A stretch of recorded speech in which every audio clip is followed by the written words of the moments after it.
Bugünə baxırsınız. Regionlarda tikilən modul tipli elektrik stansiyaları yaxın vaxtlarda ölkəni elektriklə tam təmin edəcək. Hətta gələn il Türkiyə enerji satışı da həyata keçiriləcək. Energetika naziri Natiq Əliyev bildirib ki, Azərbaycan hazırda regionun ən böyük elektrik enerji istehsalçısıdır. Azərbaycan hər il 22 milyard kilovat saata yaxın elektrik enerjisi istehsal etməyə qadirdir.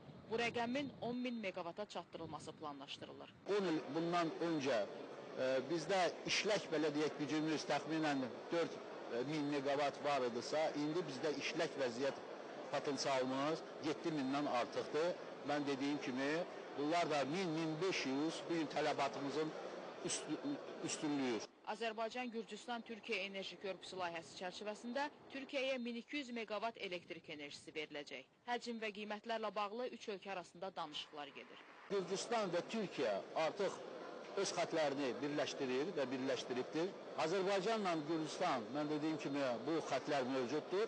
Azərbaycan Türkiyəyə 2015-ci ildə elektrik enerjisi ötürəcək. Bu layihənin reallaşdırılması Azərbaycanın enerji təhlükəsizliyini möhkəmləndirəcək və elektrik enerjisi ixracını tam təmin edəcək. Zümrüd İbrahimova, Arazxan, İskəndər Qəmbərov, Bakı.